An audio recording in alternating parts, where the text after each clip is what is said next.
adik-adik, selamat pagi, selamat hari Minggu. Wah, senang sekali kita akan sama-sama belajar sekolah Minggu dari rumah. Minggu lalu, Kak Angel telah memberikan kuis dan guru-guru sekolah Minggu anak Gereja Baptis Indonesia Rosipina telah menetapkan 4 orang pemenang dari begitu banyak jawaban yang masuk melalui WhatsApp Gereja Baptis Indonesia Rosipina.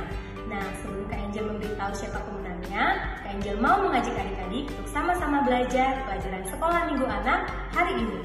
Apakah kamu pernah bermain sebuah permainan yang bernama gajah, semut, dan orang?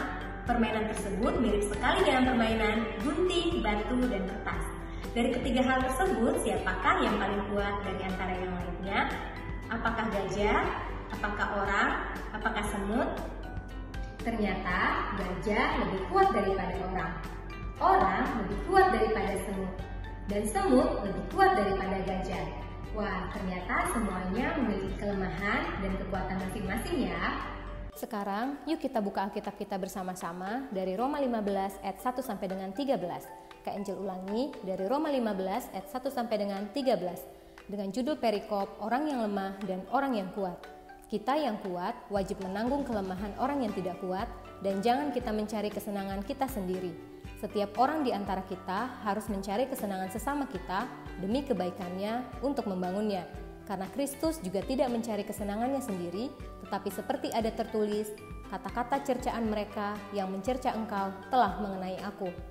Sebab segala sesuatu yang ditulis dahulu telah ditulis untuk menjadi pelajaran bagi kita, supaya kita teguh berpegang pada pengharapan oleh ketekunan dan penghiburan dari kitab suci. Semoga Allah yang adalah sumber ketekunan dan penghiburan mengaruniakan kerukunan kepada kamu sesuai dengan kehendak Kristus Yesus, sehingga dengan satu hati dan satu suara kamu memuliakan Allah dan Bapa Tuhan kita, Yesus Kristus. Sebab itu, terimalah satu akan yang lain sama seperti Kristus juga telah menerima kita untuk kemuliaan Allah. Yang aku maksudkan ialah bahwa oleh karena kebenaran Allah Kristus telah menjadi pelayan orang-orang bersunat untuk mengokohkan janji yang telah diberikannya kepada nenek moyang kita dan untuk memungkinkan bangsa-bangsa supaya mereka memuliakan Allah karena rahmat-Nya seperti ada tertulis, sebab itu aku akan memuliakan engkau di antara bangsa-bangsa dan menyanyikan mazmur bagi namamu. Dan selanjutnya, bersukacitalah hai bangsa-bangsa dengan umat-Nya. Dan lagi, pujilah Tuhan hai kamu semua bangsa-bangsa dan biarlah segala suku bangsa memuji Dia. Dan selanjutnya kata Yesaya, Taruk dari pangkal Isai akan terbit, dan ia akan bangkit untuk memerintah bangsa-bangsa, dan kepadanya lah bangsa-bangsa akan menaruh harapan. Semoga Allah, sumber pengharapan, memenuhi kamu dengan segala sukacita dan damai sejahtera dalam iman kamu, supaya oleh kekuatan Roh Kudus kamu berlimpah-limpah dalam pengharapan. Pada zaman Paulus, Roma adalah ibu kota Kekaisaran Romawi. Nah, di kota yang besar ini dibangun dengan sangat megah dan sangat indah. Dan pada kota Roma juga perkembangan ekonomi dan juga perkembangan kebudayaan begitu pesat. Jemaat di Roma terdiri dari orang-orang Yahudi dan orang-orang yang bukan Yahudi. Dari perbedaan latar belakang tersebut membuat jemaat di Roma memaknai Injil dengan cara yang berbeda sesuai dengan pemahaman mereka masing-masing. Dan hal itu membuat suasana menjadi keruh. Jemaat tidak hanya terdiri dari orang-orang yang kuat dan orang-orang yang lemah saja, tetapi selalu ada yang kuat dan ada yang lemah dalam sebuah jemaat. Nah, oleh karena itu, Paulus mengingatkan kita nih, supaya kita dapat bersatu meneladani Yesus Kristus dengan cara saling menolong. Dari tadi, Kak Angel ngomongin kata kuat. Sebenarnya apa sih yang dimaksud dengan kuat? Kuat adalah dapat melakukan sesuatu lebih daripada yang lainnya. Kuat tidak hanya berbicara tentang fisik atau badan yang besar saja, tetapi juga dengan kemampuan. Misalnya bisa bermain musik, bisa bernyanyi, bisa memahami matematika, dan bisa berolahraga, dan lain-lain.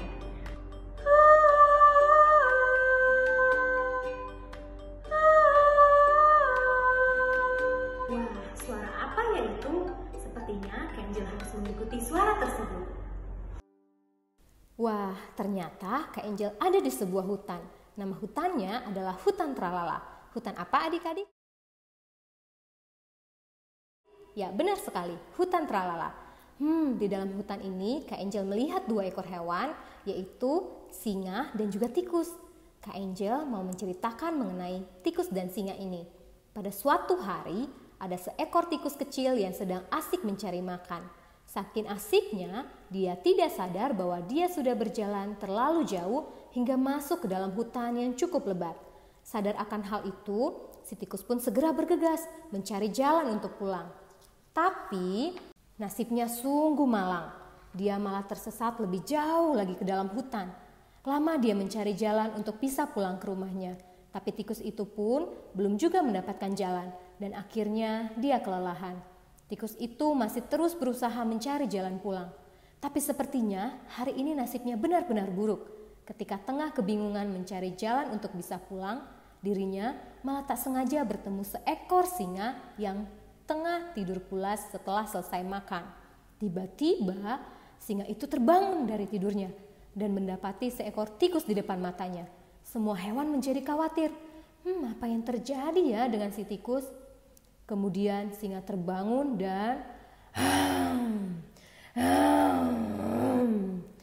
"Hai makhluk kecil, berani benar kau mengganggu tidurku. Apa kau mau menyerahkan dirimu untuk menjadi makananku? Kata singa menggeram. Mendengar singa yang tengah marah, si tikus malang itu menjadi sangat ketakutan. Dia pun memberanikan diri untuk berbicara. Maaf singa yang perkasa, aku tidak sengaja. Aku tersesat di hutan ini ketika sedang mencari makan. Aku sudah berusaha mencari jalan untuk keluar dari hutan. Tapi malah tak sengaja aku bertemu dengan kamu. Maafkan aku ya singa, kasihanilah aku. Aku berjanji jika kau melepaskan aku, maka suatu saat nanti aku akan membalas kebaikanmu. Kata tikus memelas. Mendengar perkataan tikus, singa pun tertawa. Makhluk kecil sepertimu bisa apa? Sehingga kau berani berjanji untuk menolong aku, sang raja hutan.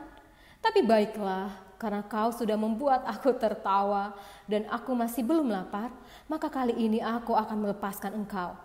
Kau jalanlah lurus ke arah utara, maka kau akan bisa keluar dari hutan ini. Dan ingat, jangan sampai kau kembali lagi ke sini, atau aku akan memakanmu dan tak akan mengampunimu, kata singa.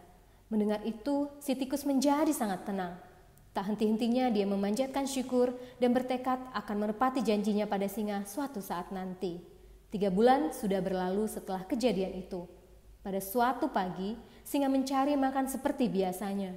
Ketika tengah asik mencari makan, singa tidak memperhatikan jebakan pemburu. Singa tertangkap dan tergantung di udara dalam sebuah jaring besar. Singa mencoba membebaskan diri dari jaring itu, tapi tidak bisa.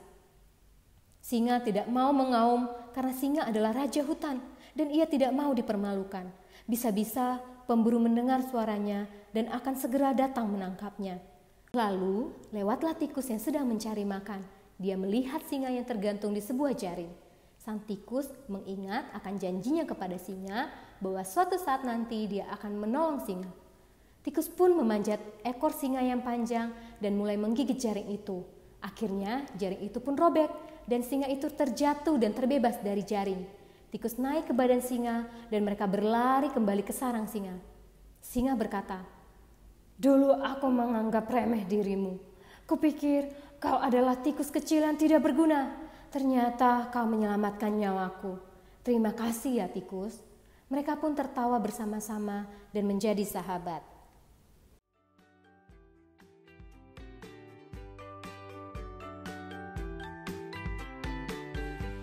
Adik-adik yang dikasihi Tuhan, ternyata Tuhan menciptakan kita dengan kekuatan masing-masing ya.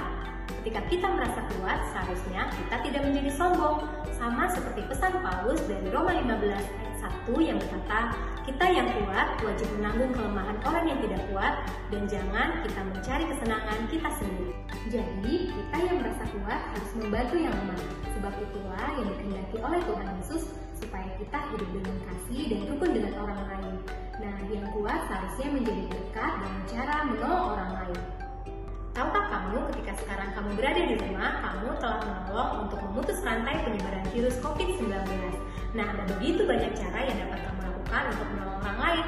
Yang salah satunya adalah menolong orang tua di rumah atau dengan berdoa untuk tenaga medis dan juga orang-orang yang masih bekerja di luar. Sekarang, coba kamu renungkan, sudahkah kamu menolong minggu ini? Kalau belum, Kak Angel mau mengajak adik-adik supaya adik-adik boleh menolong orang tua adik-adik di rumah sepanjang minggu ini.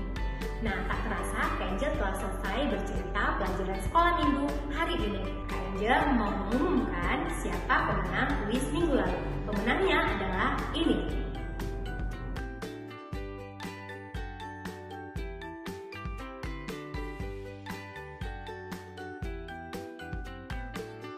Nanti, tim Sekolah Minggu Anak Gereja Baptis Indonesia Rosipina akan menghubungi kamu untuk mengirimkan hadiahnya ya.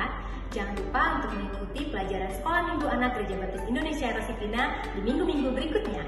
Sampai jumpa adik-adik, tetap jaga kesehatan. Happy Sunday and God bless you. Bye!